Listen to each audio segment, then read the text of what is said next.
Hello and welcome to the War Report. I am your host Cyrus, joined by Quan. This is the show where we talk about NXT and AEW, and it's been a big weekend for wrestling. And y'all know how I get. I get tired. I get burnt the fuck out. five shows since the last week. I'm tired. He was cranky. He was cranky on Sunday. I was Monday. cranky on Sunday. Whatever. I was very much enjoying NXT. I'll tell you that. Whenever you watched Double or Nothing, you were pretty cranky. Oh, Understandably, because I was also pretty cranky watching that show. I didn't even watch the show. What do you mean you didn't watch the show? I didn't watch the show till Monday. That's what I meant. I meant Monday, not Sunday. Oh, I was shit. It wasn't. Bro, wasn't much happening on the show. Like I was really watching it, and it was just like nothing's really happening. You know what it was. I think by Monday I was just so worn out because I was even like down on Raw on Monday, and Raw wasn't even bad. Oh, I was just like, yo, I don't care about none of this stuff. I was done. I watched Raw because I was eating. By like 8:30 Monday, I had watched Double or Nothing Monday morning when I woke up. I like the first half, and then I had to take my daughter somewhere, and then I watched the second half when I got back home. But yeah, man, we'll get to it. But I was just like, man, I'm drained, bro. Absolutely drained. Yeah, like I certainly enjoyed the other side of the pay-per-views, but man, as soon as I had to watch like Double or Nothing, I was like, this is like very bizarre. And it was just like watching that show, that was the first time I ever seen like the TL like down on an AEW pay-per-view, like it like universal. Yeah, I think we can say it straight up. This is by far the worst pay-per-view they've had. And you know what? I think they got another one in them. all out is looking to be a stinker, bro. But this Double or Nothing is by far the worst pay-per-view. Wait, why All Out gonna be a stinker? We don't even know what's on the card yet. Because it's gonna be right after All In.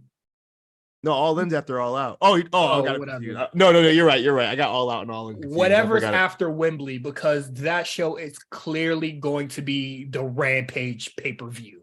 Have they confirmed that show is actually happening? It's been talked about. Mm. I believe it's confirmed. I hope not. Hold on, let me see. I'm gonna look up the Double or Nothing card, and then there's Forbidden Door, then there's All In. Oh, All Out's not here. Interesting. Yeah, I don't think. As far as I know Bowen's like tweeted about it. I think maybe it was like Jericho or Matt Hardy said something else, but I don't think anything's been confirmed yet. But I remember that discussion happening. For sure. Yeah, no, it definitely was brought up because I remember Bowen's tweeting that, and I was like, that's really weird to have a pay-per-view next week after. I would imagine All Out's not happening. That doesn't make any sense to have a pay-per-view the week after. Yeah, it's absolutely insane. But if that one's not gonna be bad, then Forbidden Door hopefully is better than last year's. I just thought last year's show was whatever. But this is the one where it was just like everybody is like, this stinks like a lot. And I watched and then I was just like, it is some shit. It was not good. Another thing about watching it on Monday was just that, like, I already knew going in that it wasn't good just based off what the timeline reaction was like. I was like, okay. So I had to like mentally prepare myself, like, oh, okay, let me sit through this 4-hour show where I only care about maybe the last 45 minutes of it. I can't even say the last 45 minutes of this pay-per-view is even good, honestly. Like, I thought the last two matches were good. Nah. I can't even say this is a wish sandwich, bro. Like, if it is, then the bread is even moldy because there is nothing at the start of this, there's nothing at the middle, and there's certainly shit at the top. Okay. Well, look, the Battle Royal, I thought the crowd was into it. I thought the first half of the battle royal was weird, but the second half was good. Well, I thought was good. The first half, I was like, I don't know why half the people are outside the ring, half people are in the ring. And I thought that was really weird. I understand why, because you can't really do a lot when everybody's in the ring, but it was a little confusing having people fight outside of a battle royale where, like, I don't know. I don't know why they wouldn't start a match. People outside the ring. It seems weird. We're gonna talk about it in a moment. Actually, let's just talk about it now. Let's just get into it now while we're here. Yeah, and then we'll do Patreon after this. Right now, I'll tell you right now. Also, there's no news. Like, there's nothing really going on. Like all the collision stuff. Like we know that CM Punk is gonna be there. That was said on the show. And then we'll talk more about that once Dynamite starts. But you know, we got a lot of reviews to do. This pay-per-view starts at the Jade Cargill match and it ends at the House of Black trios match. Nah, I won't do that. I absolutely will. I'll say it started at the Battle Royale. I thought that was a good start. And then Jericho, Adam Cole killed everything. And then it picked back up around the Acclaimed match. And then the crowd was pretty decent from then on out. But that whole middle of the card where like the crowd was just out of it, it really hurt this show a lot for me personally. The Acclaim woke him back up though. Yeah. So did you watch the Hardys versus Hook defeat Ethan Page and them? I saw enough on the timeline. I saw that man almost take his own life. I said, yeah, that's good enough. That's enough for me. And then people were just like, he's just making you think that he can't work. I said, this dog. No, who said that? That community is dog. Delusional is an understatement, bro. I don't know at this point. Maybe Jeff Hardy botching was just a work, guys. I was just like, nah, that's fucking terrible, bro. I think Jeff Hardy maybe had about 10 to 12 matches in AEW at this point. He had not looked good in any of those matches. We got to keep it a stack and like, say what it is. This man should not be in the ring. It's not safe. It's not safe for him or anybody involved. Someone's going to get hurt. I called it once they did when they booked Jeff Hardy versus Bobby Fish. I said they should not be doing this. This should be over with. And then you said, let's give the match a try. I said at least give it a shot. Niggas always got to catch up, bro. I'm telling you, you don't need foresight to see that the nigga's not like nice no more. Like he don't got it. Oh, I didn't think the match was going to be a barn burner or anything like that. You were like, I remember you were like, this match is garbage. I said the match is going to be garbage. Look at the two people in it, and you were just like, nah, let's give it a chance. And guess what? You was disappointed because you. I don't know. You be setting yourself up for disappointment, bro. But yeah, I wasn't disappointed. I wasn't looking forward to it. I'm just saying. Yeah. Okay. The excuses, but yeah, the Hardys, we're done. Stop it now. It's over. And now we have another ownership contract, little storyline going on in AEW, and I don't care. Especially for a contract of a nigga like I don't care about anyway. Yeah. Like, oh man, what they gonna do with the contract of Ethan Page? Like, what do you do with that contract? Because you're not gonna fire the nigga. So what are you doing with that? You gonna pay like enough. What does having a nigga contract actually mean? That's what I'm trying to figure out because I feel like nothing of real consequence has happened for any of these storylines. Are you booking his matches now? Like, are you agreeing to are you his agent? Like, this shit makes no fucking sense. Like, why do they always do the storyline? Yeah, it's like the fourth time Matt Hardy's been involved in some kind of contract storyline. I don't get it. Like, it's so fucking stupid. Next, we got the Battle Royale, and it played out exactly as we predicted. All the combustible elements blew up, and then Orange Cassidy came on top. Is there anything else you would like to add? At the end, Commander, you know what? That's another one of those y'all lied to me situations. I don't even know if y'all lied to me, but I genuinely asked on online the other day, is Commander like actually a good wrestler? Or does he do that one thing really good? He feels really like he's a one trick pony. I've never seen him really wrestle outside of the couple AEW matches, but he only really does one thing that like impressive. Yep, that tightrope shit that everybody like. I'm telling. When Commander was around, I was just like, what does this nigga do that Phoenix can't do? Because I'm sure if Phoenix wanted to run around the whole damn ring on the ropes, I'm pretty sure he could. Yeah, for sure. And I know it's just like, pinning to Luchador, but I was just like, what are you hiring this nigga for if you already got a nigga just like him? Like, for real. Like, you have a Ray Phoenix already. What do you need a Commander for? And you got Dralistico. Yeah. Commander's small, shorter, and only does one thing really cool. And then, you get him, but I would prefer Vikingo. I thought he did shit way cooler than him. Yeah. Well, we'll see Vikingo on Rampage, I guess. No, I won't be there. But yeah, a lot of these people in this battle royale, I'm just like, this shit's a joke.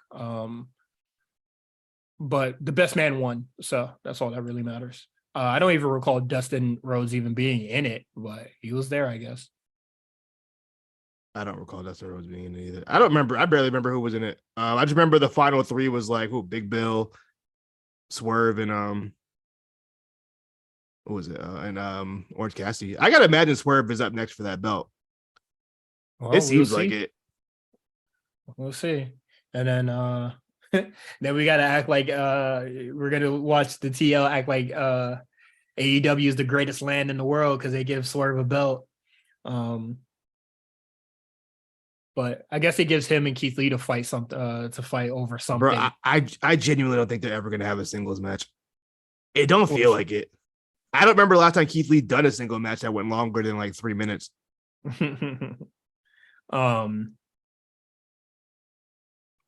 It primarily takes place on Rampage anyway, which is going to be nuked by like in 2 weeks. So it is what it is. That's why I think they're stacking it this week. Mm-hmm. Adam Cole defeats Chris Jericho. Okay, that's where they lost the crowd at. In an unsanctioned match with the ref stoppage. I think the ref stoppage is stupid, and then commentary was really trying their best to like save it, but I'm pretty sure even they were just like, that's dumb. I felt like Adam Cole should have just went for the pin at some point, and then you probably would have got a way better reaction. You know what's wild about that too? This is me personally, this is the worst than the finish of Fiend and Seth Rollins, and I feel like no one's really talking about it. But that finish was like, at least that finish was somewhat reasonable. I think it was dropping like ladders and anvils on the Fiend before they stopped the damn match. This was just like, he threw some weak ass punches. And they're like, yeah, stop it. I'm like, that over it, like over and over. And I was just like I guess it's supposed to be that Adam Cole just like lost it, but I was just like, what did you lose it over? Because he done hit you shawty with the kendo sticks about 3 weeks ago. Yeah. This whole feud and then when Britt Baker, I feel like if Britt Baker came out again and he hit her with the kendo stick again, then that would have been appropriate for like the snapping moment. But it is what it is. Yeah, the match itself was just slow, a lot of botches. Adam Cole looked off, Jericho looked off. Crowd didn't care. They were just like, what the fuck is this? Sabu, who was supposed to be like involved in the match, was gone in like 30 seconds. He did his little chair spots and then left. Oh, what kind of enforcer is that? He just left. It was just like, where do you go from here? I really think they started the feud off just too hot. Like they started off with the beat down like that. That should have been like the go home moment. You know what I mean? Because like, where do you go from that in the feud as far, heat wise? You go from that to like whatever the hell they did. It just was uninteresting, and I think people just really didn't care. It was possibly, easily the worst match of the weekend. Yeah, and that's including Natalia versus Rios. I mean, that was a squash. Like there wasn't really much to dictate it by, but like this match is 17 minutes and it's all garbage. And honestly, I don't even think it's the worst match. I think the main event tonight is even worse. No, I think the tag match was better than this match. No. Yeah, for sure. But yeah, Adam Cole just 2 stinkers back to back. Like this match set up the main event for tonight, and I was just like, this just did a disservice for everyone involved. including us. Everybody watching, like, this shit is so stupid. Whatever.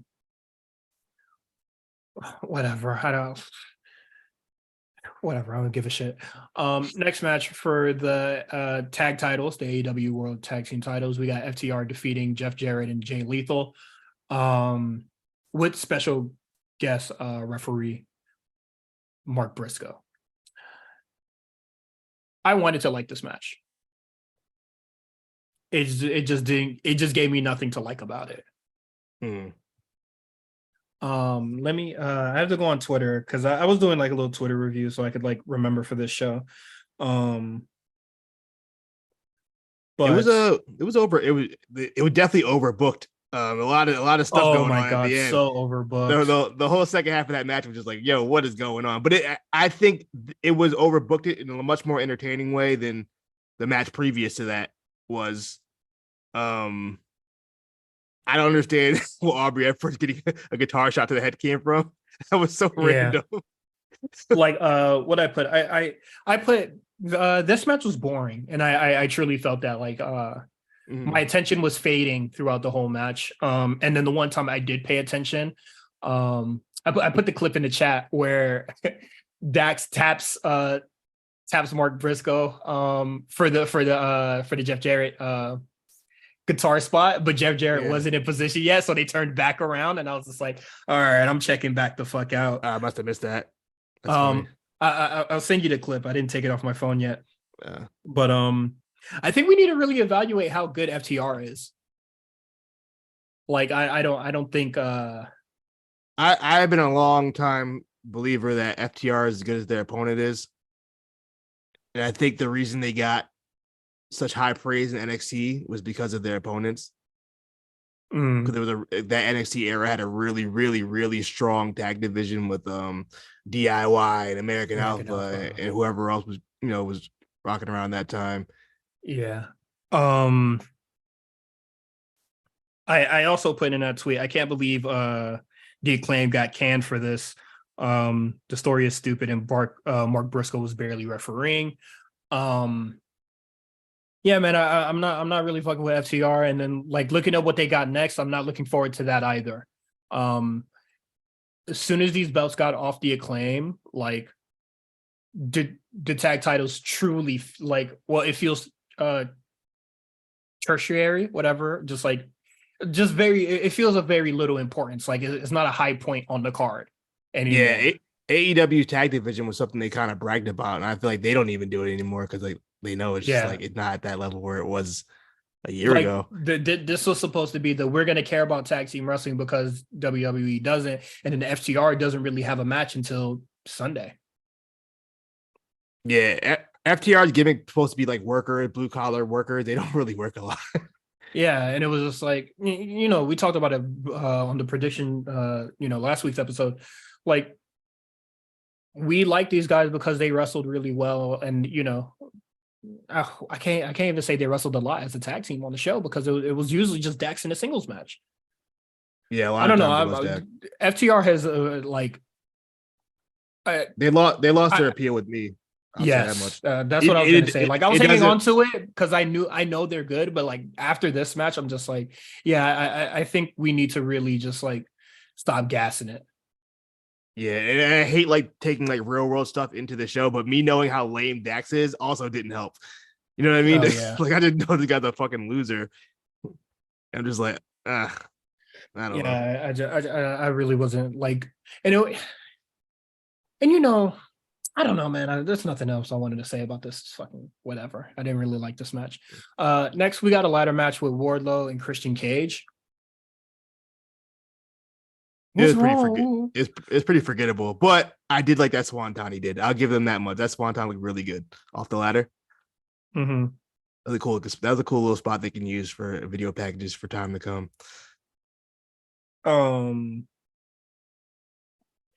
Yeah, the Swanton was pretty cool. My thing is that, well, I was watching the match. I was paying attention. It didn't bore me too much, but when Wardlow jumped onto the ladder from the top rope and it broke, I was just like, my nigga, you don't know that you weigh a lot? Yeah, pretty stupid. That was a pretty Like, dumb spot. what do you see when you look in the mirror? Do you see a cruiserweight? I don't Like, know. I thought that shit was so stupid. And then the ref tried to like hold it for him and try to make the thing. And then he gets upset. And I was like, my nigga, what the fuck did you expect? You a big ass nigga hopping onto a ladder from that height? And then I feel like he wasn't gonna climb that anyway. I felt like Luchasaurus was like they went on to the next spot as normal, but like I feel like Luchasaurus was always gonna pull you down, do the whole thing, and then the R. Anderson biting the nigga finger or whatever. I thought that shit was stupid. Yo, R. Anderson was gassed by the time he got to the ring. That whole section was just a mess. R. Anderson did not even be doing anything physical anymore. Like truly, I feel like outside of that swanton, like there's nothing to really talk about in this match. I'm sorry. Yeah, it was pretty much that one moment. Just like with FTR, Wardlow lost me, bro. Like, why are you wrestling like this? I don't mind he does flips. That doesn't really bother me too much. Like, why are you doing it? Like, why are we doing a ladder match? That's where I'm more confused about. Like, why is this even a ladder match in the first place? Like, I know it was set up, but why are we doing this? Period.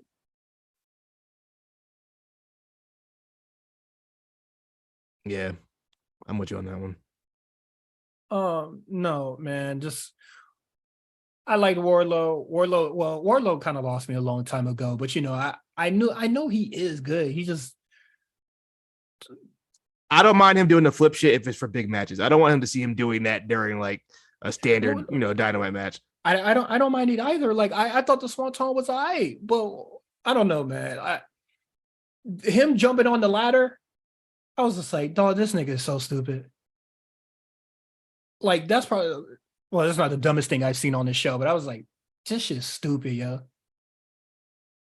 Like who planned out? Like, do niggas practice? Niggas didn't want to practice that to see if he could do that. I don't know how you practice that. How do you practice that? Like somebody hold the ladder and then you jump from the top rope. Yeah. Yeah. So stupid. Next we get the singles match for the AEW Women's Championship. Toni Storm, Jamie Hayter.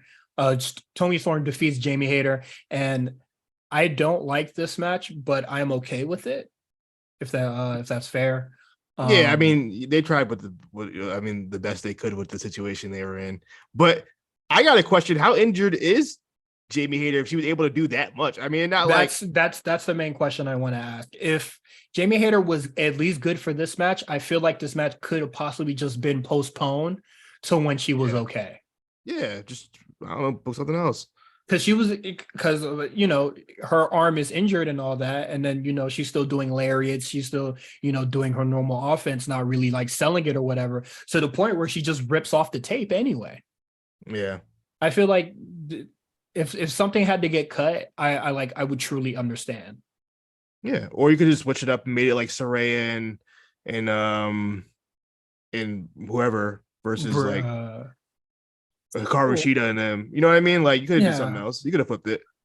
Yeah, I think that would have been for the best, but instead we get Jamie Hayter getting beat up before she comes out, just constant interferences from the Outcast, and then such a sloppy finish. And this win is so like the reason why I'm not mad because this win is filthy. Like, yeah, it should be. It is a filthy fucking win. But something that made me laugh is that I don't know if you noticed, but the turnbuckle that Jamie Hayter bumps into before Toni Storm does the Storm Zero, the pile driver, it was an exposed turnbuckle. Nobody sold it like it was, and commentary didn't even speak on it. There was not a pad on that turnbuckle. I didn't even notice. I wish I took a screenshot, but like there was no pad on it. I ain't gonna lie. I kind of turned my head and the match was over. Like it ended so abrupt. It did end pretty abrupt. But I knew that like Toni Storm was gonna win, so I was paying attention a little bit, and I knew the match was short as well. So it's just like I was probably waiting for a cue or something, and then I found the match by the time the match was over. But like, nah, like that is something that took me out of it as well. It's just like nobody, just a whole bunch of shenanigans. But the win was like dirty as shit, and then like it doesn't really matter. Um, Next, we get House of Black versus the Acclaim, open rules for the trios championships. I thought this match was pretty good. My thing is that they need to stop brawling on the outside so much if they're going to dim the lights like this. It looks bad. I agree. Yeah, you can't see shit. What's the point? Or like, open up the lights a little more, like keep it dim, but like, the amount of light is like a little wider or some shit. I don't know. One of my complaints about that is this whole like the opponent has a house rule they can choose. I feel like it hasn't affected any of the matches so far. That like all four of the matches they've done like that. None of them have really like they haven't changed. They're all basically the same match. So like, what was the point of making that kind of a stipulation if it hasn't really made much of a difference besides the one where they do like lucha rules? But even then, in AEW, it don't even matter. It's not like y'all niggas do tags anyway. But like, what is it? Yeah, what is it? They said no Julia Hart interference or whatever for like for the first one, and I was just like, okay, well that's easy to abide by. She would just like be barred from ringside or whatever. Yeah. Or like they said like no witches or whatever. The Acclaim didn't even pick one for this.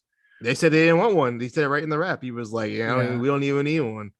Yeah, which makes me think this match was so thrown together, which I don't understand because I thought this was the plan all along. I would assume this was going to be the match anyway. Everybody was predicting that this was going to be it, except AEW. Like I swore they announced it. I missed something. They could have built this match up, and they just chose not to. It was really strange. Just the way AEW likes to do things, ass backwards. Also, like the house rule could just be like, y'all got to fight me one hand behind y'all back or some shit. Like y'all can really like somebody could really just fuck y'all over. This is the rules y'all want to abide by. Like, how do you feel about the Dominic line? Hilarious. I chuckled. I saw it coming too. I knew he was gonna do it.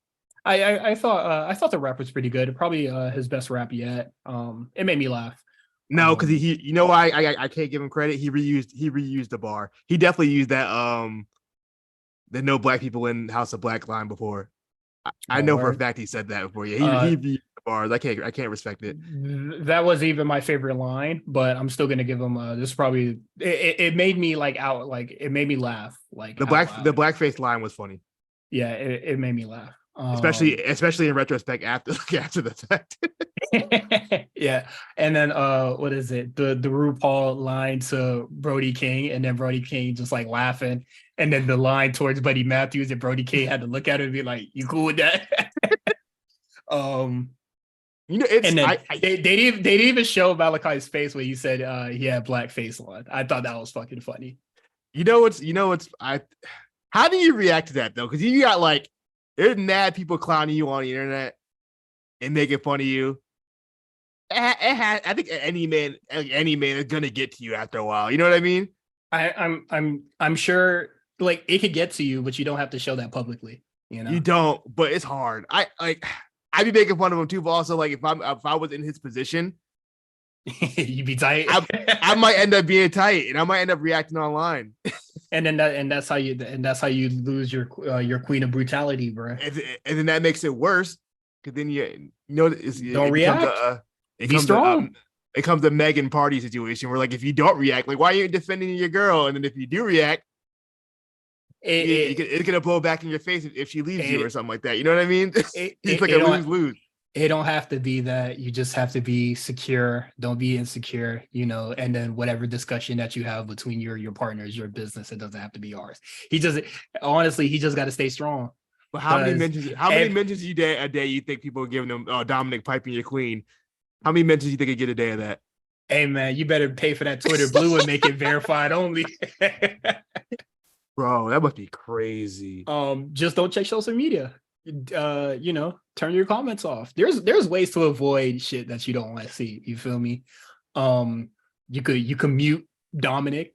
You can mute Cuck. You can mute your bitch. All sorts of shit like that. He just has to take it in stride and know whatever conversation he's having with Rhea behind him. He just has to trust that, whenever they're going around the world, whenever they go into the international pay-per-view, shit's three. And it honestly, Rhea, we both know that Rhea hang out with the freak boys, Damian Priest and Riddle. I think Riddle a little less. He doesn't. I don't see him hanging out with the boys anymore.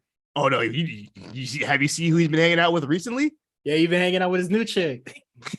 Bro, that man was in a mankini thong underwear on the beach with some porn stars 1 week. The next week, he got a picture with Antonio Brown, of all people. I don't want to be in any room ever where Antonio Brown and Matt Riddle together. That's a nasty room. Whatever was going on was nasty. We're gonna continue talking about AEW, but I just wanted to say I feel like if Matt Riddle, like God forbid, because I like having him around, or I think he's a really good wrestler, but if he gets released, you're gonna see that nigga on No Jumper, bro. I might see him on Pornhub. You're gonna see him in the whatever fucking porn shit that No Jumper do. Give me with Kazumi. Oh, that shit gonna hurt my chest, bro. Someone got to save her, bruh. Somebody give her a deal. She do not have to fuck with them niggas, bruh. Her, she don't shower, but that's not here nor there. Riddle probably don't shower either. I hear a lot. You know what? I hear a lot of porn stars don't shower, and I'm starting to believe that's not. I'm starting to think that's not true. But I think she like said it like straight up, like I don't shower every day or something like that. I don't know. What? I said it too close to my phone. TikTok might let me know. But I heard a lot of porn stars don't fucking shower, and I think that's disgusting. But somebody got to be lying. Next we get Jade Cargill versus Taya Valkyrie for the TBS Championship. Jade Cargill wins here. I thought Jade had the best entrance on the show. This was her best match. Yes, and I do think this is her best match. This match is really good. Yeah, shout out to her sorority. I forgot which one it is. I'm AKA the green and pinks. You feel me? The green and pinks, the AKAs. The AKAs, you feel me? Ski wee, you feel me? Commentary for saying that. Commentary had no idea what they were doing.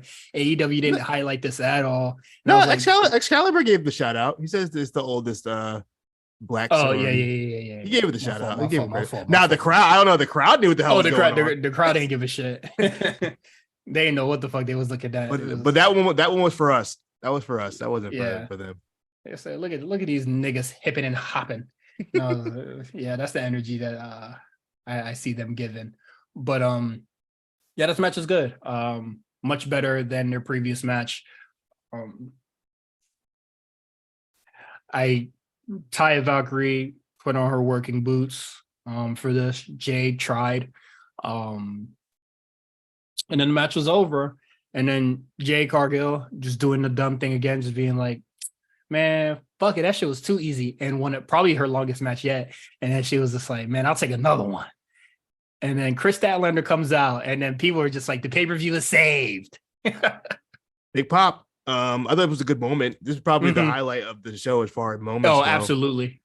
That was a great way for Chris Statlander to come back. And like, if we were gonna wait that long, we might as well have been for Chris Statlander. You know what I mean? If we're gonna do 60 matches and this long ass TBS title reign, how long she have it for? Like a year? Just about.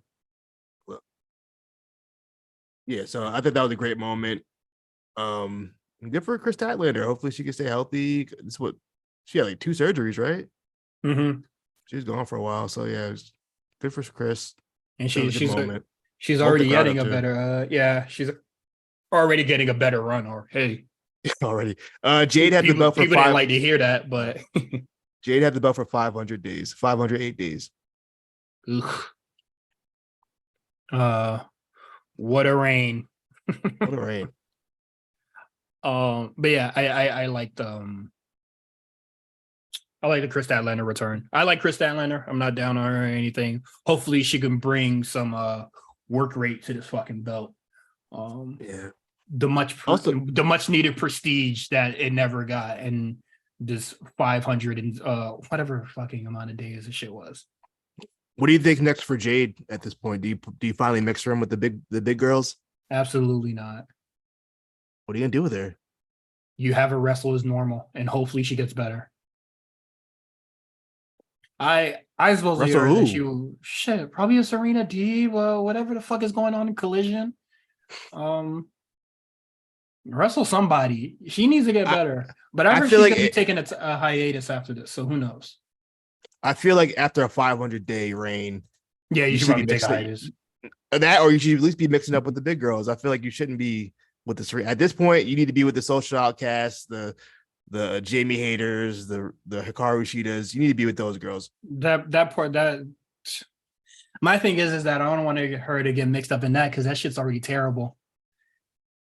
You know, I mean, it ain't gonna get no better with her in it or without it. So I would say if she's not back in like 2 weeks or like on the second episode of Collision or some shit, I think we should start asking where the fuck is Jade, and then we could do like a Jade watch or some shit. Cause how do you book this person now?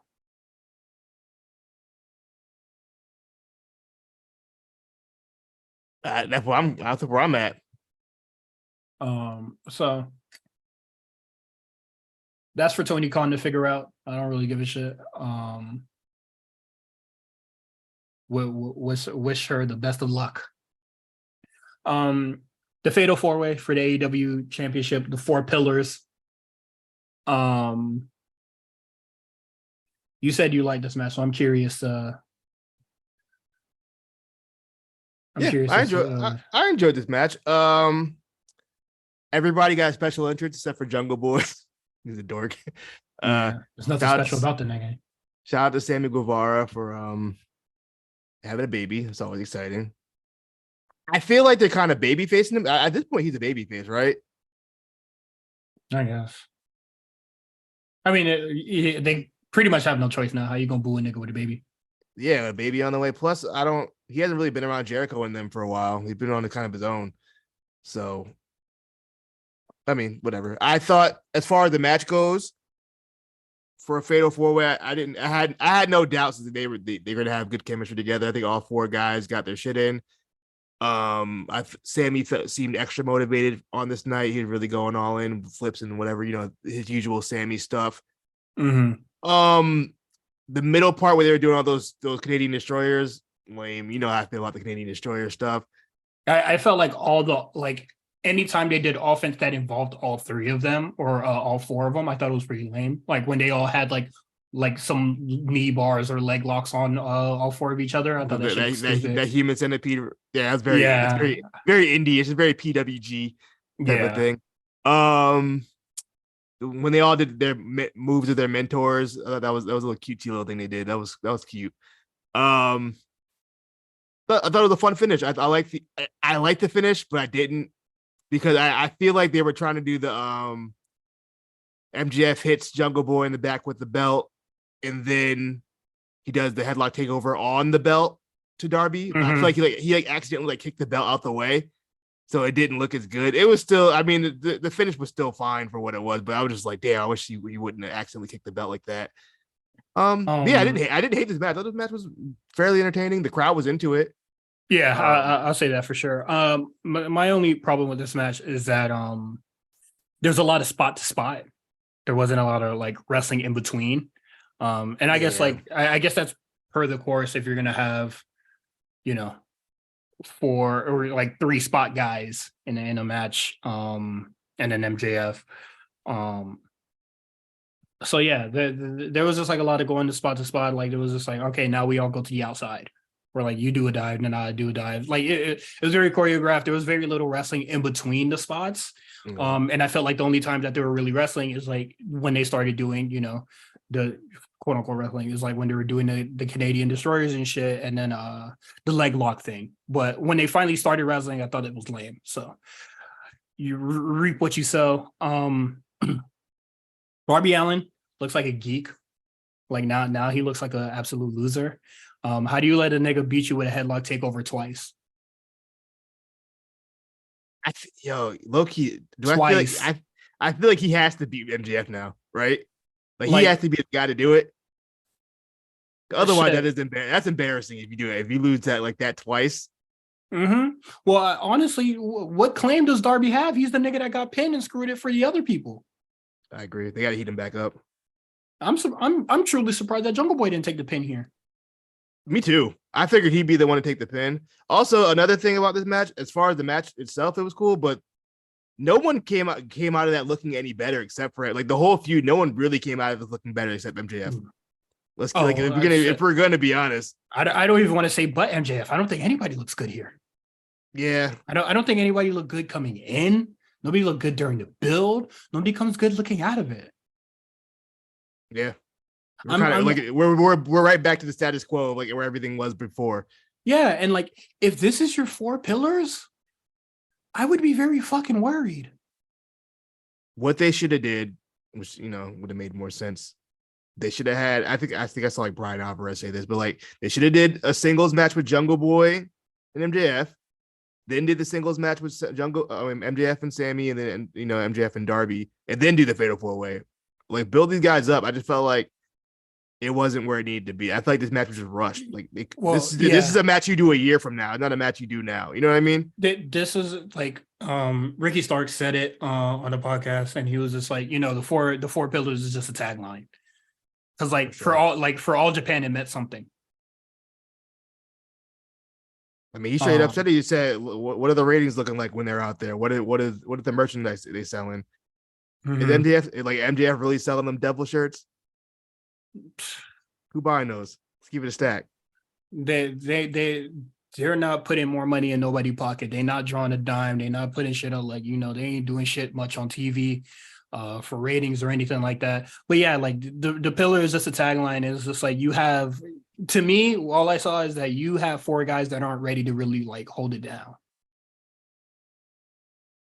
It's cool that you try to give these young dudes spotlights and stuff like that, but like you have to do the work to make that shit matter.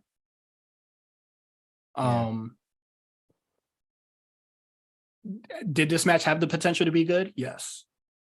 But you have Jungle Boy who don't listen to nobody, hates doing every goddamn thing. Darby Allin, he just does crazy shit. I don't really think there's like much like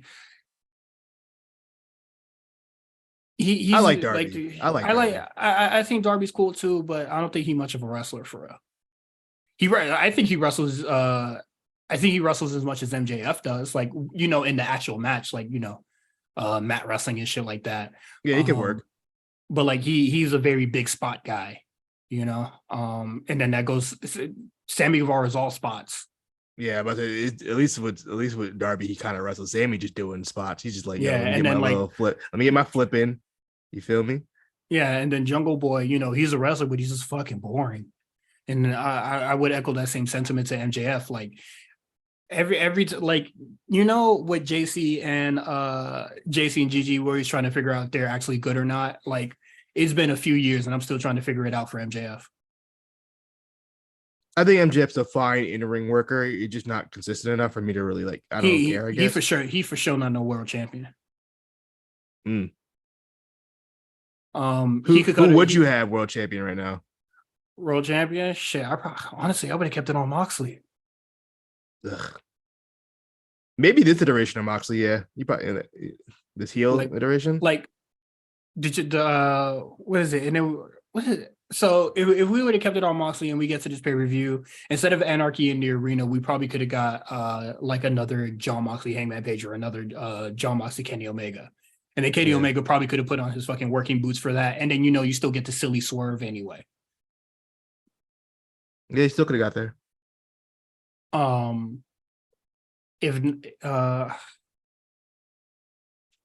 Shit, I don't know who else is like championship material here. Shit. I was gonna joke and say Orange Cassidy, but nah, he not a world championship. Like he a world champion. He a worker, but he ain't no world championship. I think Orange Cassidy's in a great spot. Yeah. Yeah, I probably would have kept it on Moxley, like Moxley, Danielson. I think Kenny Omega right now in his current iteration is pretty good. Like if you keep him away from Don Callis, I think that would have been a good pick. Like honestly, it shouldn't, like this title should not be on a young dude. I think it's too early to really crown it on a young dude.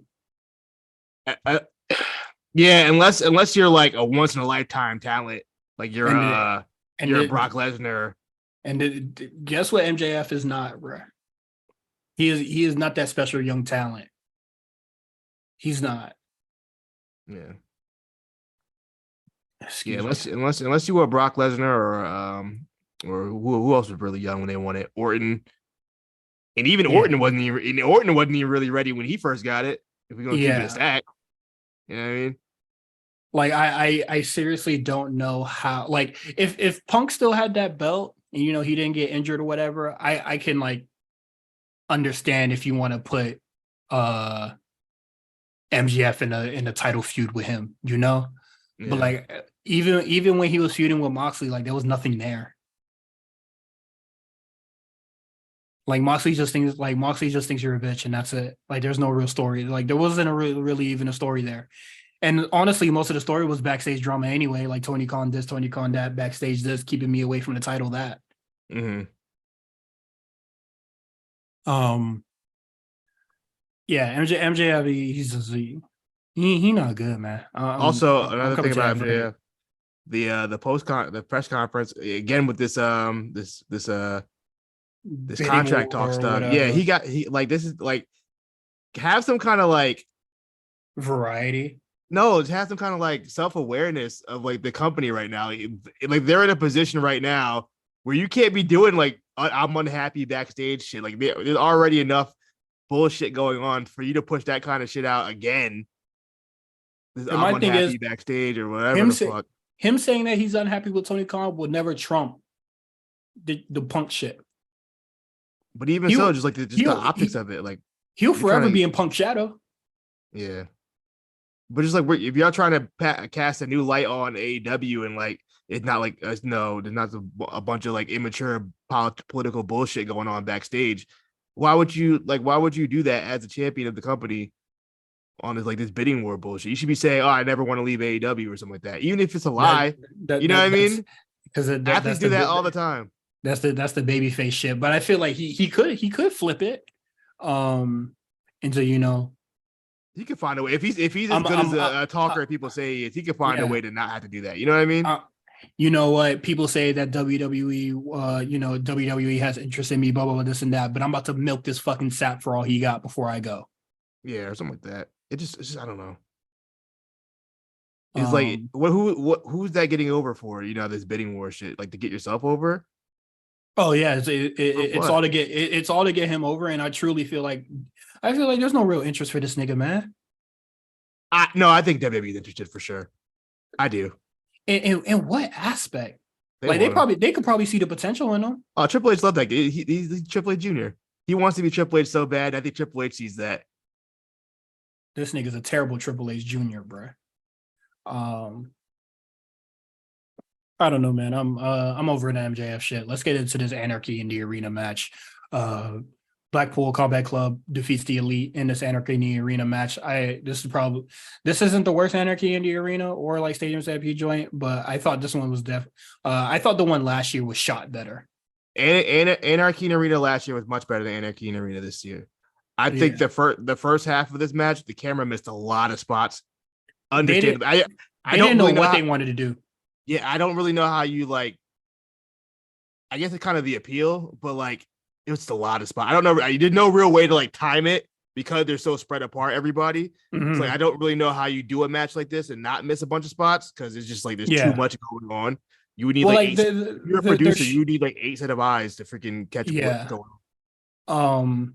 I think that's what the production truck is for. Like if you see a big spot happening on one side, and but that's the problem. There was like 2 big spots at the same time going on. Yeah. That's where whoever produced or agent the match or whatever the fuck they call it is like you should be hit over the head with a lead pipe. They did the double broadcast thing, and then there was nothing going on. And I was like, how that like. This is like your third time doing this. How do you not know how to shoot this? Is this the third one or the second one? I think it's only the second one. Had there been 3? There's only been 2. I'm including Stadium Stampede as well. Okay, this might be the fourth. This might be the fourth one actually. But this is the second Anarchy in the Arena. Yeah, there's been 2 Stadium Stampedes and 2 Anarchies in Arenas. Yeah. Yeah, man. They need to figure out how to shoot this match. Yeah. I will say the second half of the match when it was more in the ring based, that was a lot more enjoyable to me. Yeah, and then like when they like what is it? When Ricky, I think no, it wasn't Ricky. It was like Daniel Garcia and Eddie Kingston fighting, and like when they were fighting on like into the crowd, leaving the merch stand, concession, and all that shit. Them niggas was scrapping for real. Yeah. Them niggas was really fighting. And then, they did sometimes they would cut away and then it would just be Danielson just throwing some bullshit punches at Jake Hager, but then they'll cut away. Yeah. Like there was never a time I from my memory, there wasn't never a time in that match where you're looking at Danielson just doing some bullshit and then Santana and Ortiz or whoever the fuck else was in that match is doing some bullshit. Yeah. Or what is it? They do the thing where they just grab the collar and like just walk with you. There was a lot of that in this match. Mm-hmm. And I feel like that needs to stop. Like if you're gonna do the fighting on the outside or you're gonna do, brawling in the concession or whatever, the walking and like the walk with me, stop it, please. That goes for all promotions. Yeah. At least do some punches into the next spot. They just they just grab you by the collar and just come here, boy. Come here, boy. This shit's stupid. Get to the next spot. Throw the nigga something. Also, I don't know why the first time they did this, I didn't mind the music playing through the whole match. This time it really bothered me. I don't know the difference. I guess maybe because it was live. I don't know. But this time it really bothered me. I wanted to stop. Yeah, it was going on for way too long. I thought it was really stupid. But I feel like last year it went through the whole match. It really did. Like I thought it added to the match last year. This year, I don't recall. Was it Wild Thing again last year? Like, yeah, it was Wild Thing. They played Wild Thing the whole match, or at least most of it. I feel like. I don't remember that, but stop. They need to stop doing that. Find different ways to make this match interesting, or don't do it at all. Or like how to keep people's attention, because I know. Yeah, I know it was controversial as far as the exploding super kick. I didn't hate the exploding super kick. My problem is that should have been a finish. Exploding super kick. Yeah, take anybody out. That should be it. That's how you end the match. He kicked in exploding device in your face and he shrugged it off. Well, he didn't shrug it off. Yeah, but I'm just like, he should have been dead. You know what I mean? He should have been out the match forever after that. Or he should have been on in your what is that, at the bottom, holding his face, people pouring water on him and shit. Yeah, stretch it out. I don't know. Like, bro, a exploding super kick to the face is to not be the finish is nuts. They went like 10 more minutes after that. They just can't. The AEW doesn't know how to let moments breathe or sell something. So yeah, I was just like, what the hell was that? I thought it was cool. It looked cool though. It looked cool. It was much better explosion than the last one. So oh yeah. Actually, like it hurt.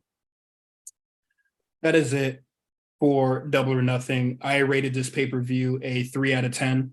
Wow, 3 out of 10. I won't say it was 3 out of 10 bad, but it was. Nah, this shit was ass. Strong 6. Nah, that's fucking generous. Strong 6. Yeah, this is for sure worst show of the year. So far. Oh yeah, for sure. As far as pay-per-views go, yeah. Like in a week where WWE has a doubleheader, niggas didn't even try. Well, it never felt like they tried, honestly. We talked about it last week, so I won't harp on that again. So we're gonna break this up. We're gonna pause for a little bit and then head over to Patreon so we could talk about Clash of Champions. Wait, are we talking about Dynamite or are we do that after?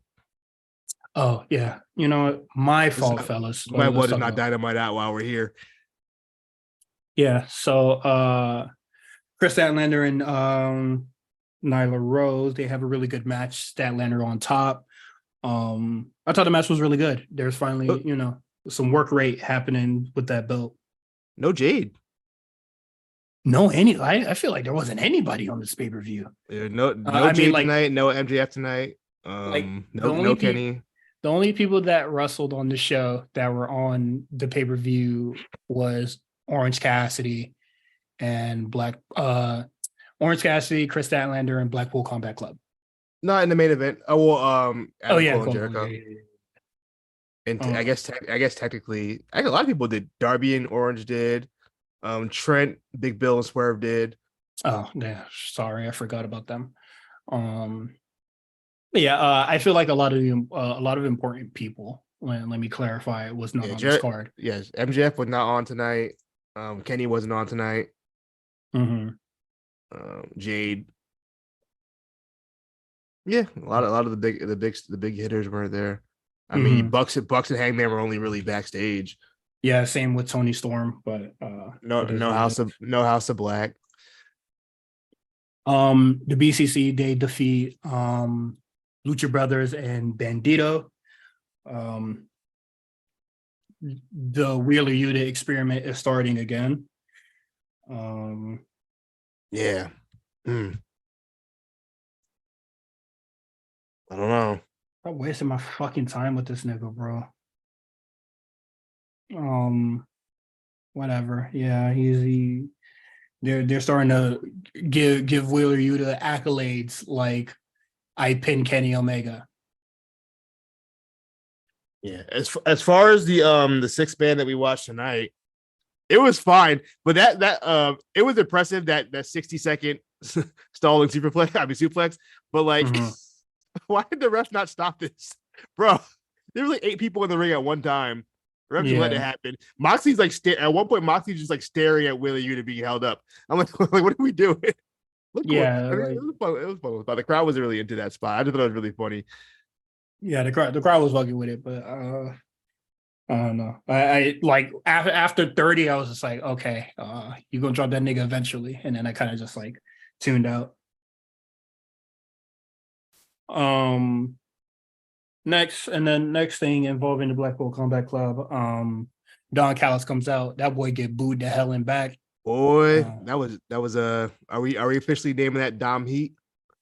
Is he the barometer for heel heat now? You know what? Pretty fucking much. Bro, Don can get a word out, bro. That was loud. Yeah. Insanely loud. I thought that segment was good. And Takeshita, he's a heel now. I don't know if he's going to continue working with Blackpool Combat Club, but it is what it is. I thought it was really cool. I gotta say, MGF would like kill for that kind of heat. Organic heat. Yeah, organic, like no cheers, just straight booze, deafening. No, cheap, nothing cheap. You know what I mean? No low hanging fruit. Yeah, just straight up, just real regular old heat. See, sometimes you gotta take it to the basics, man. That's all you gotta do. Yeah, sorry, I yawned, but yeah, MJF definitely needs to step it the fuck up. Chris Jericho and Saraya, they lose to the Baker couple. They're the Bakers, not the Coles. Sure. She the one driving the car. Oh, come on. All right, come on, man. Don't do that. That's all I got. That's not nice. Fuck these niggas, man. Wasting my time with this shitty ass main event. What Adam Cole did to you? Be ass, bro. I don't. Where does this feud go from here? I don't know, man. I hope that's the ender. I hope Jericho takes a little hiatus. I think we need less Jericho for a while. Mm-hmm. I hope that was like a write-off for him for a while, so we don't see him. I hope like he has a tour or something coming up. It's like, isn't it festival season? Like, I hope he's like doing some shows and we just keep him off TV for a while. I would very much like that. Britt still has her stuff with Social Outcast. So that's whatever. But as far as Adam Cole goes, I don't know what Adam's gonna do. He doesn't look. Wait, hold on. Are you calling them social outcasts on purpose? Oh no, they're not called that anymore. That's that was the other group, wasn't that? Was that Heath Slater and them? Yes. No. I thought you were doing it on purpose because you did it twice. No, I forgot that they're definitely not the social outcast. That's fine. But as far as Adam Cole goes, I don't know what he doesn't look. He looks even smaller than he did before. Like he doesn't look like he's in shape. Understandably, I get, you know what I mean? I get it because he couldn't really do anything due to whatever condition he had, but it just doesn't, he doesn't look, it's worse than Jungle Boy in the fact that he just doesn't look very threatening at all. He doesn't look believable. I mean, obviously we know he can work. It just, I don't know, it don't feel the same no more. He feels like a shell of himself. I don't know if he has to get back in some kind of groove or what, but I was listening, I was doing my listening to the A show for preparation, and yeah, they're talking about they think that Adam Cole is going to be like, in the world title contention. I guess I do not think he is ready for that. MJF needs an opponent.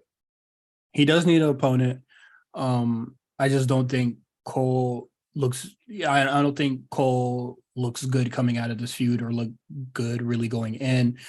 But whatever. They gave Jungle Boy a title match. So it is what it is. But like, I don't know. This title needs to just be taken off MJF fairly soon. It's not working. And I think people need to call a spade a spade. This nigga's not working.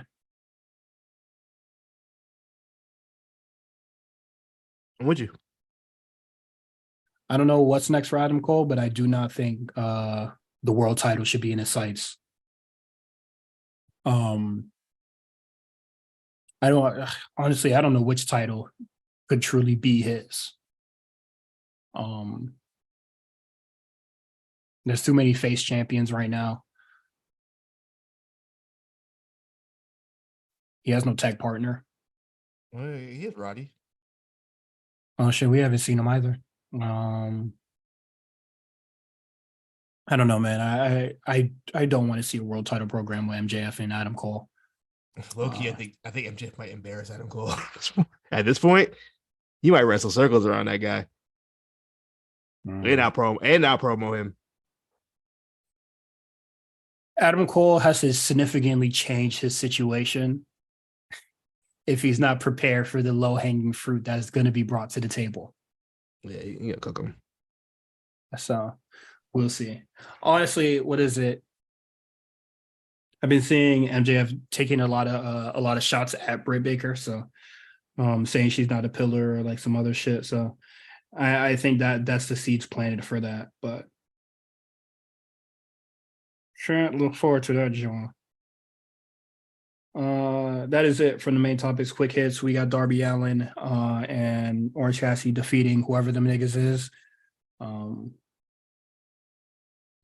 Gates of Agony. They some ROH niggas, right? Yeah, they are the ROH trios champions with Brian Cage. I think they have a cool look. They should probably get on TV more. They've been on Rampage, I think.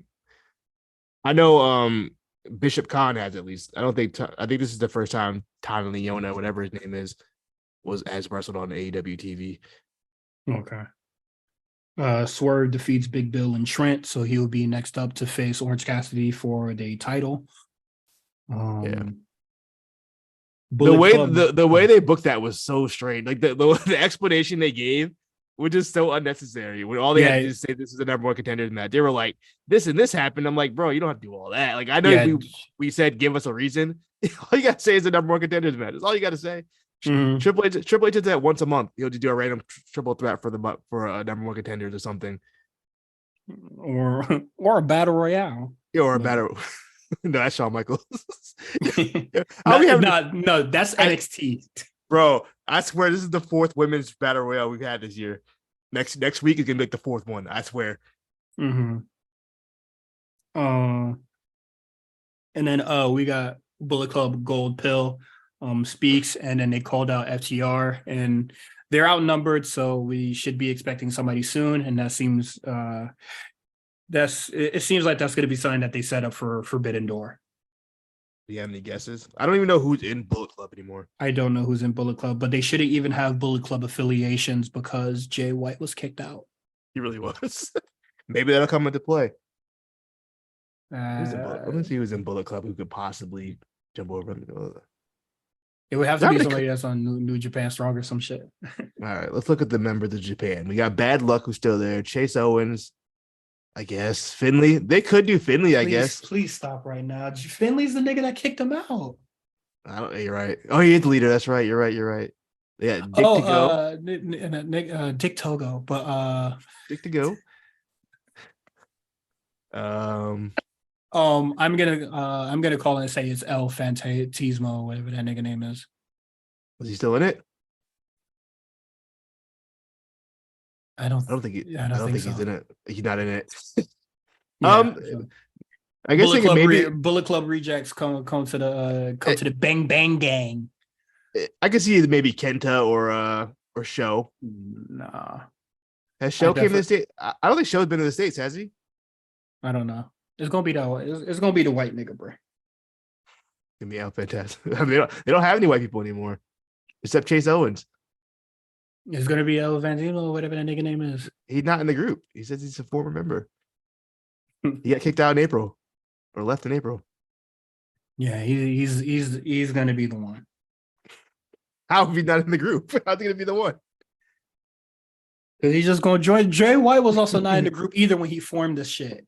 So he's gonna join the fucking rejects over here. Hangman Page is in friendship drama again. This seems to be the only story he can do or be sad. So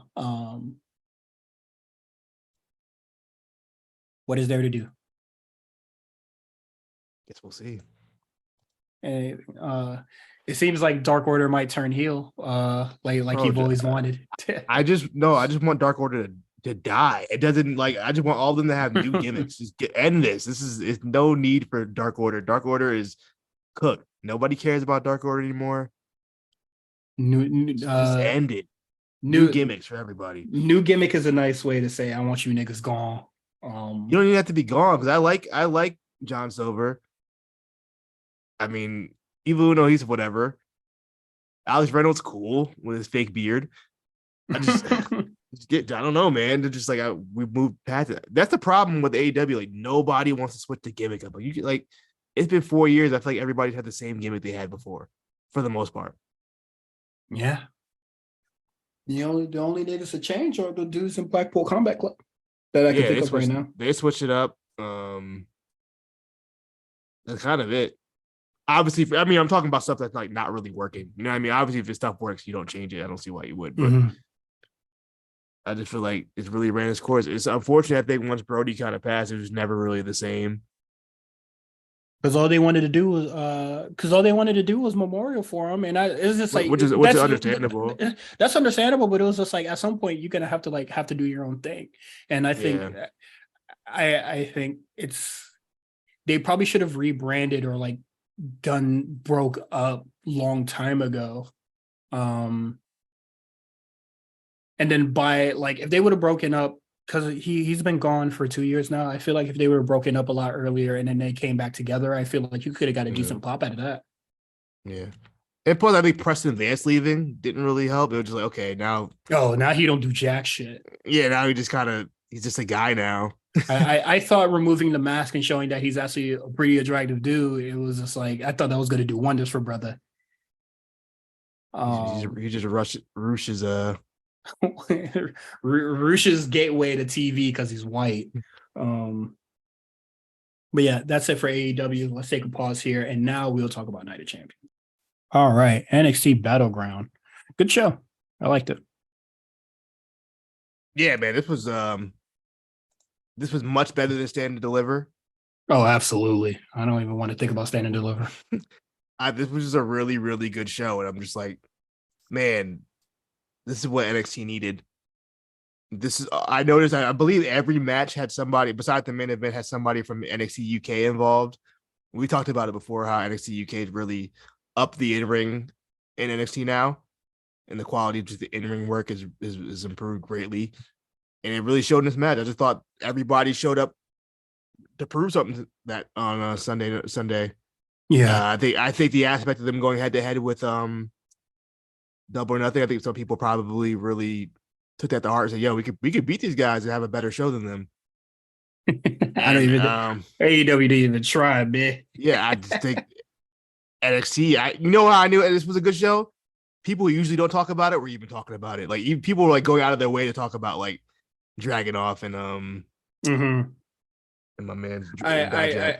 I seen the usual. Nah, I don't really fuck with NXT suspects. They Watching could NXT. they couldn't even you couldn't even deny it because you knew like Yeah, that show was really good. You did they couldn't cap. They was watching live. I saw niggas calling Tiffany one of the best. I was like, yeah since when you started watching NXT, my nigga? yeah you had no choice but to you gotta acknowledge that was a great show. I think it was I think this was the show of the weekend. I didn't watch I think Super Junior finals was this weekend as well. I didn't watch that, but I heard Master Wato and whoever the hell he wrestled against had a good match. But I'm sorry, I can't take Master Wato seriously. Ever I since like his don't debut, I couldn't take that dude. I I don't watch the J Cup stuff. I'm sorry, I never have. Not a big juniors guy. No, I But always like I'm not I know this might upset some New Japan folks or Mac especially, but I always thought that the juniors tournament was always the weakest. over Tag League, Shit, you ever watch Junior Tag League, my nigga? I don't remember. I probably have Shit's ass. I because the feel last like World Tag League I watched, I was like, Jesus, kind of not oh that yeah, interesting. the tag division shit is even worse. But New Japan no, Tag no, Division is terrible, but that's another conversation for another podcast. I won't be That's, there to have it. we'll start the show. It starts off with our usual suspects. Wesley, I'm gonna call him Sway Lee. Wesley versus Tyler Bate versus Joe Gacy. The build up to this match, I think it's kind of dumb. Why was Wesley so mad at Tyler Bate? I don't understand. Still don't make no fucking sense, It don't bro. make no sense. Just He's like, so why didn't you just ask me you wanted a title match? And I was just like, that's weird, bruh. why? Why are Like, you so upset about that? yeah, like you had no problem anybody else asking you for a title match, but as soon as Tyler Bate asks you, it's a problem. You'll Or fight everybody. as soon as he doesn't ask, it's an issue. You'll fight everybody else, but somehow this is one that pissed you off because I don't know. It just doesn't make much sense to me. As far as the build goes, as far as the match goes, great match. Yeah, this match was really good, man. I like Joe Gacy a lot, man. I'm not gonna lie. Man, yeah, when he's doing the less creepy stuff and when they let him do the kind of the powerhouse offense, that's definitely Yeah, more his speed. Also, I just think as wrestling in general, we have advanced in the three-way match. I think in the 90s, they didn't really know what to do. yeah, I've seen And, that a lot. and then in the 2000s, it was more like one guy rolls out while the other two fight. And I think the Mm-hmm. current iteration of multi-man matches, I think we kind of figured out the formula on how to have all three guys involved in the combat at the same time. And it doesn't look Yeah, too convoluted. And I think this was a great example of NXT doing that with these three workers. They kind of figured out a way to have a triple threat match where like everybody's involved and taking all the spots at the same time. It was really well done. I agree. I really did think this match was really good, man. I hope that Joe Gacy wrestles a lot more on the show. Next we have the British Rounds match. Noam Wow. Dar defeats Dragon Lee. Now, I thought this match was really good. The the rounds part of this match is what kind of does it, which it doesn't do it for me because they'll start cooking and then they'll have to stop and then they'll start cooking again and then they got to stop. I don't like the stop and start nature of this. Uh, but I feel like to mitigate that, it's like they had three different matches every time they broke. If you get what I'm saying, Yeah. like before it was like straight up. Then you had Oral Mental come out. Then you have the drama with like Oro and like Frazier. Then you have like the cheating part. Like basically like what would like a match or like a feud that would span like a few months got like It's a down. match. It's a match that has like chapters. Yes. So for me, not enjoying the rounds nature of it, I just I think that I still do think this match is good. All right. I was always a fan of the heritage rules, even on UK. I just like that difference in kind of a wrestling match where like it's more sports based and there's rounds like a boxing match. It's just really like it's something different. I'm always cool with like something different, not the formulaic kind of match that I'm used to. My a couple of things I would say that maybe they should have did some heritage rules matches previous to the show on American NXT so people know what the fuck they are watching. That's where the first like 4 rounds of this match, people had no idea what was the crowd was like, what is going on? they've been trying they tried to explain the rules a lot, and I didn't think the rules needed much explaining. It's like it's boxing but wrestling, guys. Like, yeah, but I guess you had to like kind of see it just because like I think Americans, we just don't like a lot of rules being thrown at us at once. You know what I mean? Even though we watch American football, which like has like rules on rules on rules, but like I don't know. It just like maybe I can't really explain it, but regardless, I thought the match was great. I thought the build up to the new stable formation of Oro Mensah and Jakara and Lash Legend. I don't know how we didn't see that coming. I don't think either of us called that, even though it would make so much sense now why they kept doing those fucking vignettes and stuff. mm-hmm. Why did we not see that?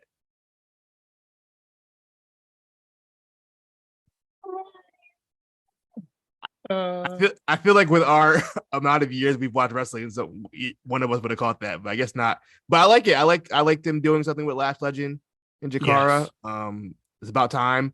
I think Noam Dar and Lash Legend had a really good chemistry when they were on UK together. Yes, I agree. So once again, I still don't know how I didn't see that one coming. And yeah, Oro Mensah needed something. Oro Mensah needed something to do. Yes, but like, what is it? Noam Dar, like on the go home, he did talk to like Lash Legend and yeah, he'd been talking to them for like the last like month. Well, I only seen like 2 segments between the two, but it was just like, well, he talked to him once. He was like, "Ladies, what's up, man? I'm following with you." And they were just like, "All right, we see you. What? We see you with your cup." And then he lost to Frazier, and then they was just like, we seen you get your ass whooped. That ain't sexy, boy. Ain't sexy. And then they were just like, "No, I'm a rock with you, bro." I wish Shaw Samuel was still with them because I really liked Shaw Samuel and Noam Dar's dynamic when they were in UK. Mm-hmm. That would have been cool if he would have if they was able to stick around. Maybe still might. Maybe they bring him back. I don't know. But I'm interested to see where the stable goes. Dragon Lee has a reason to get a rematch. So we'll see where that goes with that, as well as Frazier. I wonder. I was gonna say, could they do a 3-way? But I don't think there's any way to do a 3-way rounds match. I guess they could. I don't know. 3-way rounds match sounds like the Iron Survivor. So let's stop right there. It's not wild convoluted. I don't know, but Noam Dar, people, I feel like he's gonna be a main heel, going like a really like one of the bigger heels in the company. Yeah, NXT just because they lost Grayson. It looks like they lost Braun too. If rumors are true. So we'll see. But yeah, man, I think as far as in ring, I think Noam Dar, this is the best I've seen him in the last couple weeks. I wasn't like the biggest fan of him in UK in ring wise, so for him to. I thought he really showed out tonight. I mean, on Sunday, I thought he really showed out. And Dragon Lee, of course, Dragon Lee. He almost damn near killed himself, but Dragon Lee was doing this thing. That boy neither here nor there. But nah, I thought it was cool. I'm cool. I'm cool with Noam Dar being a little heel. I think he's to be the main heel. I think he's a little too small to be the main heel. He seems like he's going to be the main heel going forward. I mean, who else is there? If Braun's gone, assuming Braun's gone, who else do they have as the main heel? You might not like this answer. Actually, I don't know how you feel. It's Joe. It's probably Joe Gacy or something. I don't know who. No, I was gonna. I'm sorry, Joe Coffey, not Joe Gacy. Yeah, I was gonna say Joe Coffey, like the Gallus boys, but I'm just like that nigga's small too. And then Von Wagner, he's just doing bullshit. So. Well, Von's a free agent, so he can be anywhere. But yeah, but he's also we're done. We forgot about Baron Corbin. He's down there. Oh, true. What am I talking about? All right. Next match we got Ilya Dragunov versus Dijak in a last man standing. Ooh, there's some heat. Why? So did you? I didn't see it when I first saw it, but find a video of Dragunov like trying to stand tall by the end of it, and just look at his fucking arm, bro. bro. When he was standing on the stairs before the holding his finish, arm. his arm was purple. I Dog, swear on it, his arm was purple. he looked like he got the Family Guy type beating, bro. He can't keep wrestling like this. He has to stop. There's no way he's gonna make it to like 35 wrestling like this. It's impossible. He's gonna kill himself. He has to stop this. He can't keep doing this. This is nuts. Sometimes someone has to stop him. Sometimes I'm like, maybe, just maybe, he just bruised easily. That's all it is. No, this man gotta calm the fuck down. Yeah, but like this nigga is like he's very white. Be going hard, bro. I don't know. The Dragunov is different, bro. He's not even 30 yet. This guy is he can't keep doing this. As someone who has reached 30, at some point your body can't keep doing this, bro. You can't. You're not working out like he do. I know, but I'm just you're not tapped in like he is. It don't matter, bro. Did you see that video package that was on the show this week where he was just screaming in the hallway? That boy was activating the demons inside. You don't have that. You feel me? I don't have that in me. You don't have them demons you awaken, bro. When he come out with those are not red contacts, bro. That's his double trigger, bro. Wow, did you know that? My boy like that. You know, Dragunov, the first actual Russian wrestler to ever wrestle in WWE, and many Russian wrestlers they've had, like actual Russian, like non-kayfabe, like Russian. Ivan Koloff not Russian? Is Ivan Koloff not Russian? But you're gonna click that nigga profile and he gonna be from goddamn Massachusetts, bitch. He's Canadian. Wow, close. Wow, I thought he was Russian this whole time. I've been lied to. That's crazy. He was trained by Alexander Wolf and Rick Baxter. Those are some sick niggas. Also, he has his other ring name is Davey American. It's hard. It's hard. That's such a stupid name. But that's cool. I like this match a lot. I wish I honestly just watch it. Like I wish I could talk about it more. Like the finish is amazing. Just a 5. Just I gave it a 5. Just like from start to finish, this is fucking heat. Just legitimately just two dudes just beating the shit out of each other. That level of intensity. It don't get no better than that.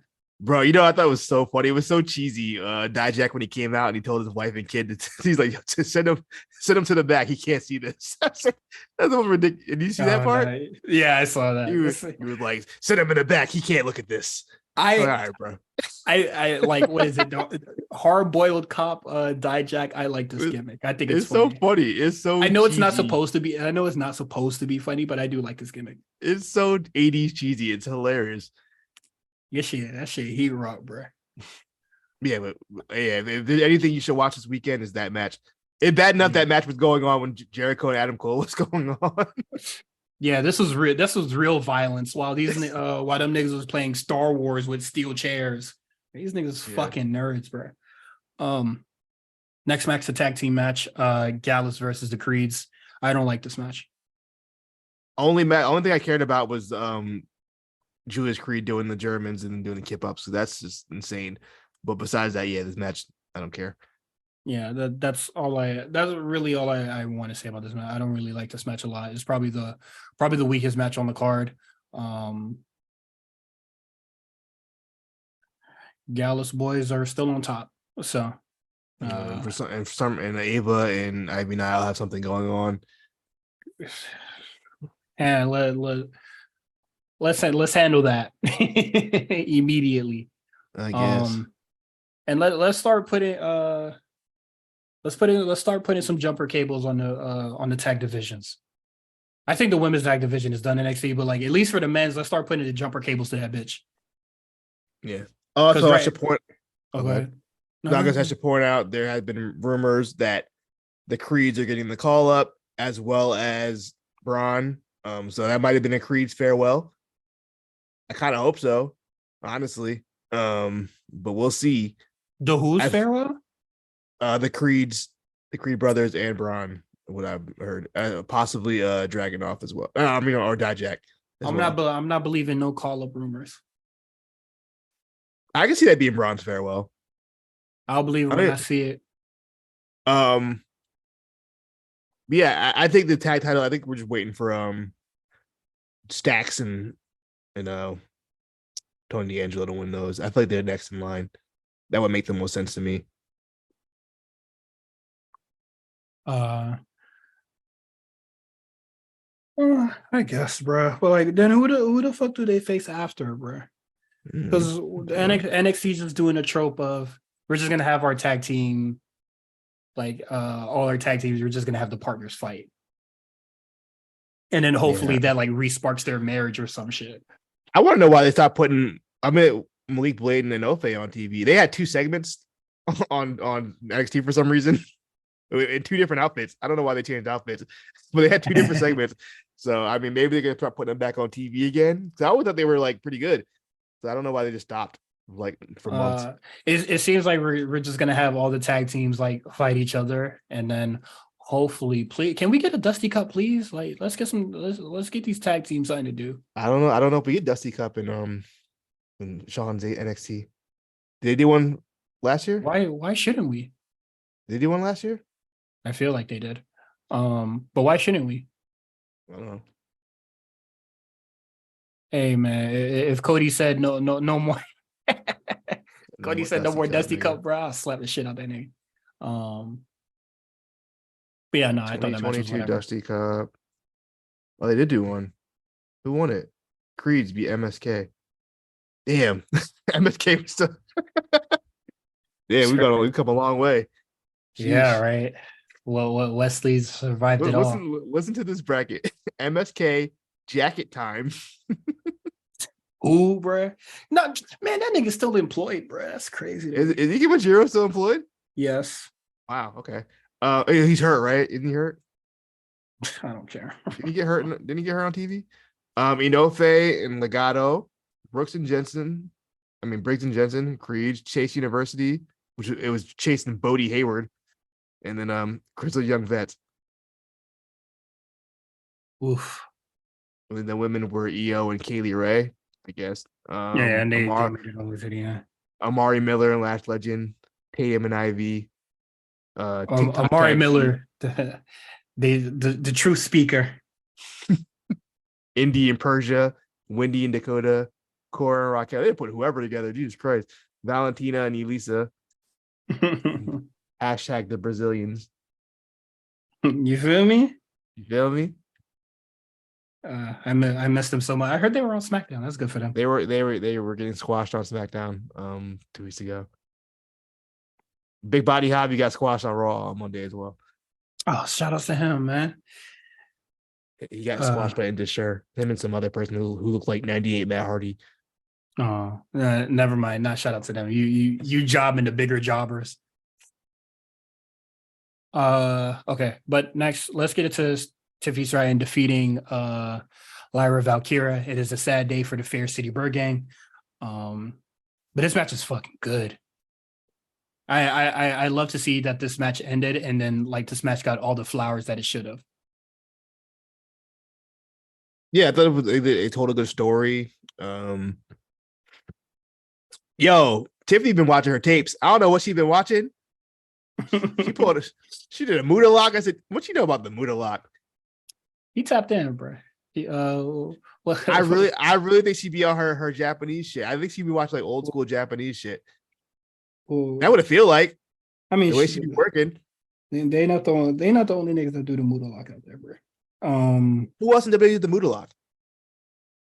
Oscar done the Muda lock one time, but what is it? She been watching. Damn, what's that one Twitter page? It's like I think it's like Dark Emerald Flosion or some shit. The one that just be posting just clips, posting the gifts, watching little clips. Let me do that real quick. She's just locked in. She's definitely a student of the game. You can tell she like really is into this. She's always adding to her repertoire. I thought Lyra was a good opponent for her. Really sold for her well. I knew Tiffany was winning the moment she came out because she looked like she's about to cry the whole entrance. I was like, yeah, she winning. Yeah. I said she winning. The girl when she came out like that, I did a gulp, bro. I said, damn. I was like, yeah, she got it. She said, this is my time. I said, fuck. She was trying so hard not to cry. Even when she won it, you could tell she was trying really hard not to cry. Mhm. Also, that was her best moonsault by far. That shit was beautiful. I think all her moonsaults are great because I think Tiffany's great.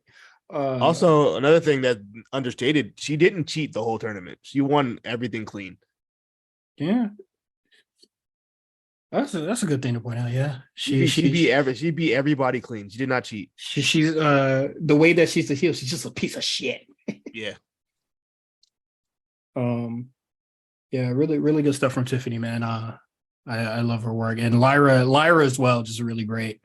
I'm looking forward to see what these two do going forward. We already know there's going to be a battle royale to determine the number one contender for the women. Terrible promo.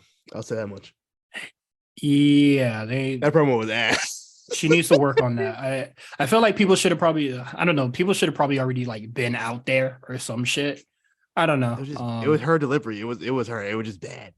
Yeah. But when she was like listing off the names of the former championship, it literally sounded like she's reading it off like a cue card or something. I don't know what it just didn't sound natural at all. I'll agree there. Maybe they should let her just use her natural like voice instead of trying to do that little like valley girl thing they're doing, the rich daddy's little rich girl thing. I think they should really just let her just keep her normal voice, maybe a better cadence, because it's just like it's not working. It needs to. I think they need to like just stop letting her do like the exaggerated accent. Just let her speak. Yeah, well, I'm like, just let her use her regular voice just to speak, whatever that is. Yeah, so that's it. And then next match, just to finish off Battleground, we got Carmelo Hayes defeating Braun Breaker for the NXT Championship. This match much better than the stand and deliver match. I agree. Leaps and bounds. What's up with that? Why is every Braun match like that? The first one is like no, and the second one's like, oh, that was good. Like he like purposely holds back, and it's just why can't you get it right the first time? I don't know, man. This is I do think it being face versus heel helped a lot more compared to the first one that was face versus face. Yeah, the first one face versus face, or did he turn after? Did he turn before or after the first match? He definitely turned after the first match. Okay, it was after the first. Yeah, you're right. He lost the belt. So yeah, I think it being heel face dynamic definitely probably helped. Yeah, they just couldn't figure it the fuck out, man. Now they did, so it's really good. I like this match a lot. It told a really great story. That spear was mean too. That the one, one. Woo, bro, he's so like the how quick that was and how much velocity it had. Like he reacted immediately, like at the snap of a finger. I was like, jeez. Mm-hmm. Yeah, man. I thought this match was really good. I might honestly I might watch this pay-per-view back. I feel like I'm not gonna really watch any wrestling for the rest of the week, but I thought this show was really good, man. This is really impressive showing. Really impressive showing for NXT. They really showing that the call-ups and injuries didn't put him down and out. So show with no Roxanne, by the way. Like there's a couple of people they just left off the show that just weren't on it. Just like some of their stars. They're like, nah, we got it. Good shit. Now NXT.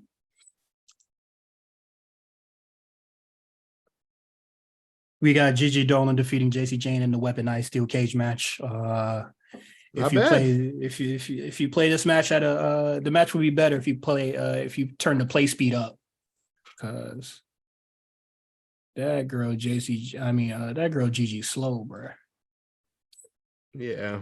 Some good spots. I like the finish. Mm-hmm. I hope that's it. I hope we're done. Yes, they can move on, please. Please. Yeah. Unless Mandy's coming back, I don't want to see no more of this. Mm-hmm. Oh, Mandy comes back. Yeah, the fan time ain't hitting, girl. Should just come on back. Maybe it is. I don't know. I don't know what's going on with the fan time. Might be hitting. It's not. Come on back, bro. Come on, bro. You saw the twerking video, bro. It's over. Hey, man. It's over, bro. Just come on. Just come on home. Some people like that. Fuck them niggas, man. But I'm just saying, she might have the private menu might be going crazy right now. The requests. The hashtag requests, bro. The requests. Crazy. That shit is so cheap. Tiffany announces the battle royale. We already talked about the promo not being too great, but what happened after is cool. Danny Palmer cuts a little promo. I don't think she was much better either, but it's nice to see her getting mic time. And the reveal, it is Blair Davenport. Probably it's crazy how many people guessed it right. Even without a scoop. Who else could it have been? Like I couldn't think of anybody else it could have been. I mean, I was thinking like if it's not Blair, it's gonna be a brand new person, but I was just like, who the fuck could that even be? We wouldn't care. That's the thing though. Like I wouldn't care when you take that mask off. Okay, who the fuck are you? That's what I would ask. I thought it was Nikita the whole time. They're big. I was hoping maybe they screamed it. You know what I mean? Just like have two. What if it was two women? That would have been cool. Mm. You know what I mean? Oh no. What if it was like Bea Priestley and like I don't know, who's the other girl? That's not who I won't.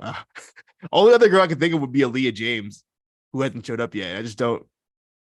I don't see her being a heel. I don't see her being a heel at all.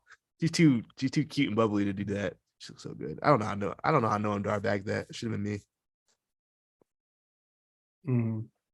Should have been me. It's kind of crazy, bro, but I hear you. We get Wesley, Tyler Bate defeating the Dyad, and we have a surprising reveal of Mustafa Ali probably went ape shit.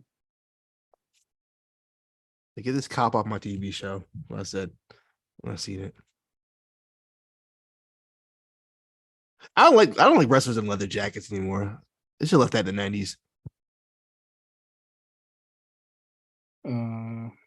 With me on that one? Oh no. No more leather jackets. You don't look cool in that. But in all seriousness, you know how leather jackets do in wrestling, bro. Long hair leather jacket. But in all seriousness, though, it's probably a good spot for Mustafa Ali. I don't really know what else would he be doing as far as being, because he's not tied to any show. It's not like he really needs to be on Raw.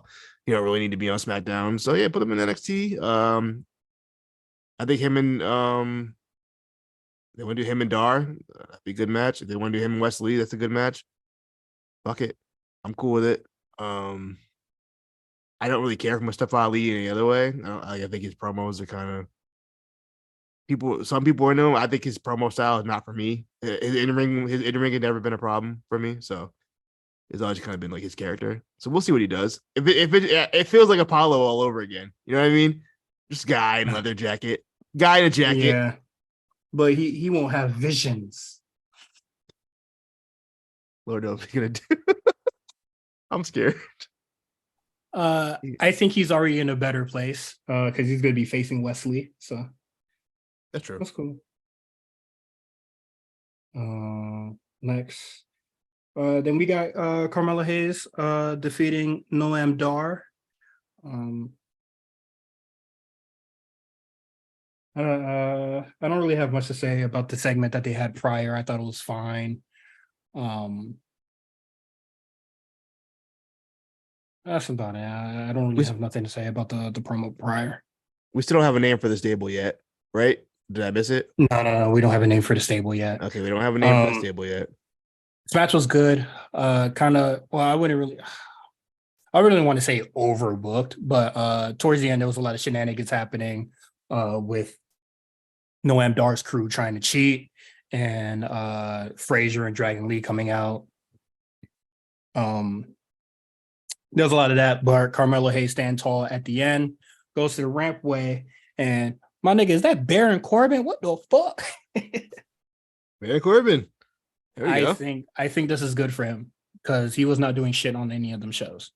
Except losing.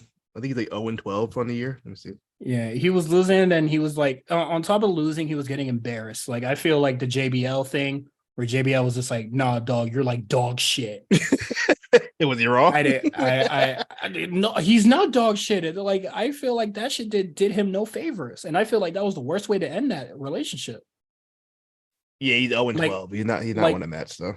If that partnership wasn't gonna work, I wouldn't have fucking JBL bury him, shit on him like that.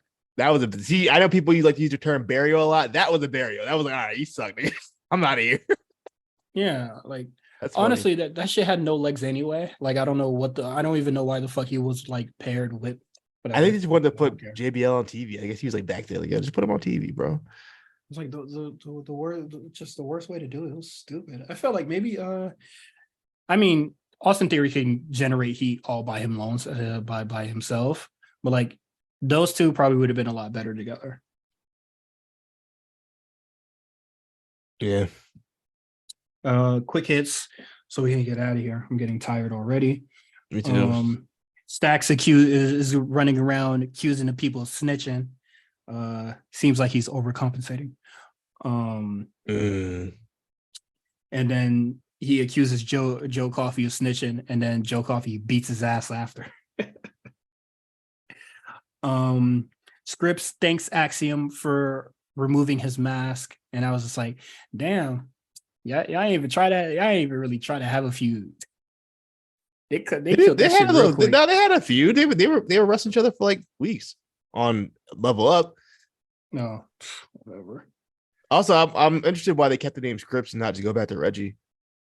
I don't know either, but I thought that was funny. He was just like Reggie. Call me Scripps, bitch. That's my new name. You call me Scripps. You're not my friend. But I like to thank you for unmasking me very unceremoniously. So it is what it is. Charlie Dempsey and Drew Gulak are still teaching the class at Chase U, and Thea Hale is just trying to get better, and I think that's great. That's all she has to do.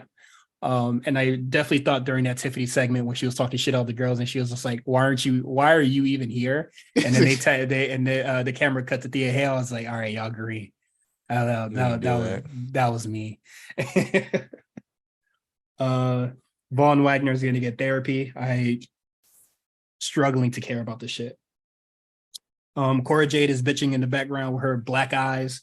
Her eyes are so fucking black. That shit how did that even happen? Did I miss something? Lyra Valkyrie just knocked the fucking block off, boy. I don't remember that. That's crazy. She posted that picture. I was like, man, I hope she don't make that into a t-shirt. Oh, come on, son. WWE stupid, boy. They goofy, not stupid. So she has a match with Ivy Niles because Ivy Niles was like, stop your bitch out. And I believe Ava comes out. With the distraction. Yeah. They need to handle that shit soon. I'm tired of Man, I don't know. I don't know who's gonna lead that match. That's gonna be a fucking mess. I'm gonna tell you that right now. It's gonna be a six. It's gonna be a 6-man tag. How you were about Jeff Hardy and Bobby Fish? That's where I'm at with Ava and Ivy now. This is developmental. Not gonna be good. I don't care what it is. That's not gonna be good. But two niggas in their 60s, and you was hyped to see it. You was giving it the benefit of the doubt. That's crazy. Yeah, because they're vets. I would expect them to at least give me something decent. How wrong were you? And then I'm here to tell you, this shit ain't gonna be good. Team BBC, they were just like, I don't really want to fight, bruh. And then it was just like, y'all probably should just do it. I need to know why they changed outfits. Also, shout out to Malik to finally take that damn sweater vest off like a fucking idiot. Mm-hmm. Booker T was wearing this shit. He said, "Nigga, I don't give a fuck if you pay homage to your father. You look dumb." I was like, "That's crazy." He did look crazy. I don't know why he's wearing that. Yeah, I don't really understand that either. But that is our show. I don't know if you guys can hear it, but I am fading. It is midnight. It's 12:15.